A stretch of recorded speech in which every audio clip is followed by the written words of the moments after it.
பண்ணின வாக்குத்தத்தங்களை எல்லாம் அவர்கள் பெற்றுக்கொள்ளும்படியாய் இந்த விருத்த சேதனம் பண்ணப்படுகிறது. மற்ற ஜனங்களிடத்திலிருந்து இவர்களை வித்தியாசம் பண்ணும்படியாய், பிரித்து எடுக்கும்படியாய், மற்ற ஜனங்களுக்கும் கர்த்தரால் ஆசீர்வதிக்கப்பட்டவர்களும் கர்த்தரால் வாக்குத்தத்தம் பண்ணப்பட்ட மக்களுக்கும் ஒரு வித்தியாசம் உண்டு பண்ணும்படியாய் இந்த விருத்த சேதனம் பண்ணப்படுகிறது. எதற்கு இந்த வித்தியாசத்தை உண்டு பண்ணுகிறார் கர்த்தர்? அப்பதான் தேவனால அவர்களுக்கு அவர் செய்த வாக்குத்தத்தங்களை நினைவு கூர்ந்து அவர் அவர்களுக்கு நிறைவேற்ற கூடும்.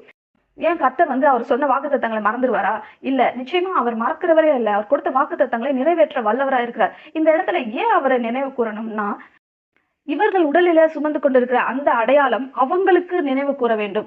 இது கர்த்தர் என்னோடு பண்ணின உடன்படிக்கை. கர்த்தர் எதுக்காக இந்த உடன்படிக்கை எனக்கு பண்ணினார்? இத்தனை ஆசீர்வாதங்கள் எல்லாம் இந்த உடன்படிக்கையில இருக்கு அப்படின்றதுக்காக தானே எனக்கு பண்ணினார் அப்படின்னு அவங்க நினைவு கூர்ந்து அவங்க கர்த்தரை நோக்கி கூப்பிட வேண்டும் என்பதற்காக தான் அந்த அடையாளத்தை ஒவ்வொரு ஆண் பிள்ளையும் அதை தன்னுடைய உடலிலே அடையாளமாய் சுமக்க வேண்டும் என்று கர்த்தர் சொல்லுகிறார்.